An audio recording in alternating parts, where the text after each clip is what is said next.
10 years ago, multimillionaire beauty entrepreneur Kay Cola could never have imagined where she'd be today. In fact, when the then 23-year-old single mother of two became homeless, trying to make ends meet as a songwriter in LA, the beauty industry was the last thing on her mind. "I wrote my first song at 9, she tells me. And, in high school I did talent shows and was in choir with the incredibly talented James Fauntleroy, writer for Rihanna, Justin Timberlake, Bruno Mars, and more. He's the one who got me into the studio writing for he first time.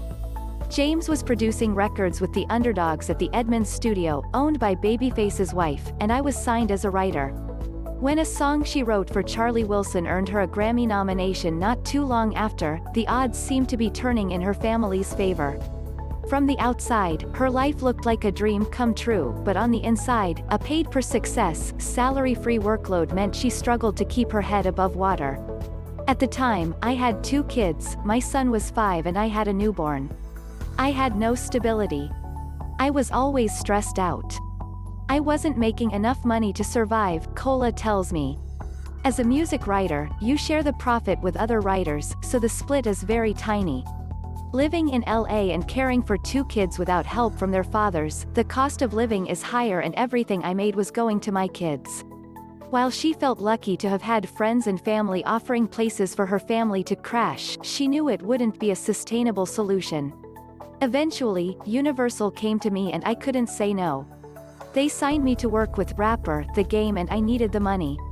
I knew I was being underpaid, but it was more than I was used to. That paycheck allowed me to get an apartment and establish some normalcy for my kids. The chance to work with megastars like Eminem and Dr. Dre also meant Cola felt like she was working towards something greater. Working with Eminem was certainly a high point in my music career. The song was Not Afraid from the Recovery album. It was a very collaborative experience and I was both singing and writing for the track. Dr. Dre was great to work with too. He would let me do my thing and give me guidance afterward, she says. The hardest part is just being a woman in the music industry. It's a catch-22 because on one hand you're so appreciative to be there, working in a creative industry with crazy cool perks. On the other hand, you have to endure quite a bit of disrespect. I was constantly hit on by men, and the hours are grueling, so much time spent away from my family. I was always in the studio, and I was still barely getting by. At one point, rising costs for her family's LA lifestyle forced her to get a part-time job selling life insurance. Like cold calling, she says. I was around all the celebs, at all the parties and here I am, broke. It was exhausting.